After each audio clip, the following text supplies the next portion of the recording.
Hola, bienvenidos a mi vídeo llamado Géneros de Opinión, realizado para la asignatura de TICs aplicadas al aprendizaje en secundaria del Máster de Profesorado de la Universidad Miguel Hernández de Elche. Si después de verlo te ha gustado, dale like y suscríbete a mi canal. En esta pequeña unidad didáctica abordaremos 6 temas principalmente, en los que están la opinión, el editorial, la línea editorial, la argumentación, la crítica y las cartas al director. Algunos de los objetivos que pretendemos conseguir con esta unidad didáctica son dar a conocer los géneros de opinión y ponerlos en contexto con el resto de géneros periodísticos, conocer su estructura y su estilo, conocer técnicas para su redacción para así evitar caer en errores y prohibiciones y proporcionar un pensamiento crítico sobre el tema tratado. Antes de comenzar, cabe destacar que los géneros opinativos están enmarcados dentro de los géneros periodísticos que, como sabréis, se dividen en dos: en los textos informativos, con sus noticias, reportajes, entrevistas o crónicas, y en los textos opinativos, con los cuales ahora mismo pasaremos a conocer.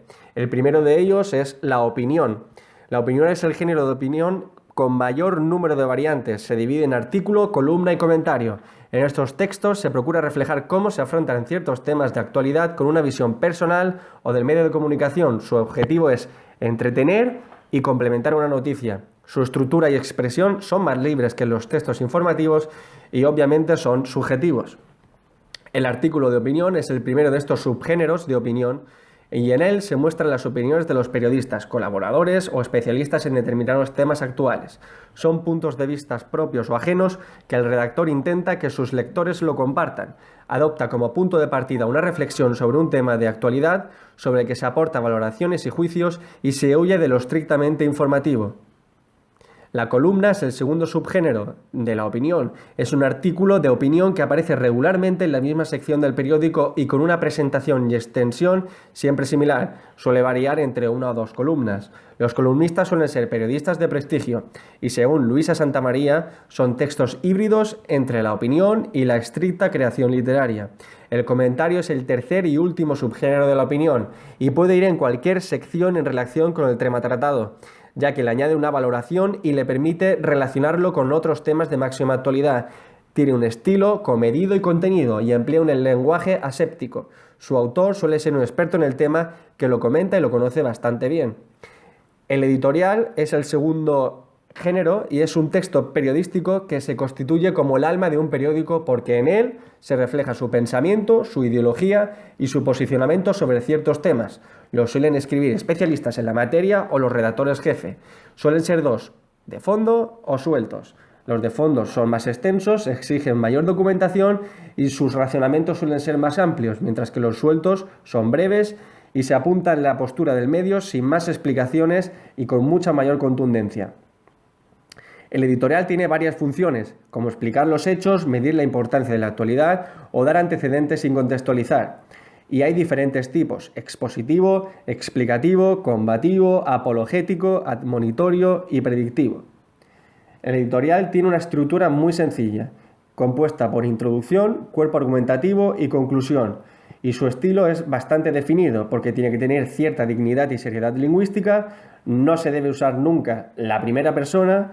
¿Y por qué razona el periódico, no el periodista? Tiene que tener máxima claridad y corrección. El tercero es la línea editorial. La línea editorial son el conjunto de principios y valores sobre los que se rige la actividad periodística de un medio de comunicación. Recoge la ideología de un medio y viene marcada por la empresa editora del medio de comunicación, ya que influyen sus intereses económicos, políticos, etc. La línea editorial la encontramos no solo en las secciones de opinión del medio de comunicación, sino también en el tratamiento de la información, como las crónicas, los análisis, la titulación, etc.